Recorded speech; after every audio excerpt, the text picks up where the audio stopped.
জেলার একমাত্র সরকারি বিশ্ববিদ্যালয় ২০২৪ সালে ইউজিসির অনুমোদনে শিক্ষা কার্যক্রম শুরু হলেও এখনও নিজস্ব ক্যাম্পাস নেই পিরোজপুর বিজ্ঞান ও প্রযুক্তি বিশ্ববিদ্যালয়ের।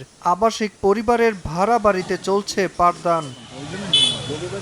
শ্রেণীকক্ষ সংকট, ল্যাবের সুযোগ সুবিধা না থাকার কারণে ব্যাঘাত ঘটছে শিক্ষার্থীদের লেখাপড়ায়। শহরের বিভিন্ন স্থানে 4টি ভবন ভাড়া নিয়ে চলছে বিশ্ববিদ্যালয়টির কার্যক্রম।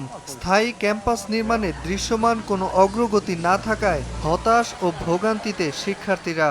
এদিকে স্থায়ী ক্যাম্পাস নির্মাণের জন্য সদর উপজেলার কদমতলা এলাকায় প্রায় ৭৫ একর জমি অধিগ্রহণের জন্য স্থানীয় প্রশাসন অনুমোদন দিলেও এখনও কাজ শুরু হয়নি। আমরা পাবলিক ভার্সিটির কোনো সুযোগ সুবিধাই পাচ্ছি না। স্থায়ী ক্যাম্পাস না থাকার কারণে ল্যাব ফ্যাসিলিটিগুলো আমরা ঠিকভাবে পাই না। এক ব্যাচের ক্লাস হচ্ছে, এখন জায়গা নেই, আরেক ব্যাচকে দরজার সামনে দাঁড়ায় থাকা লাগতেছে।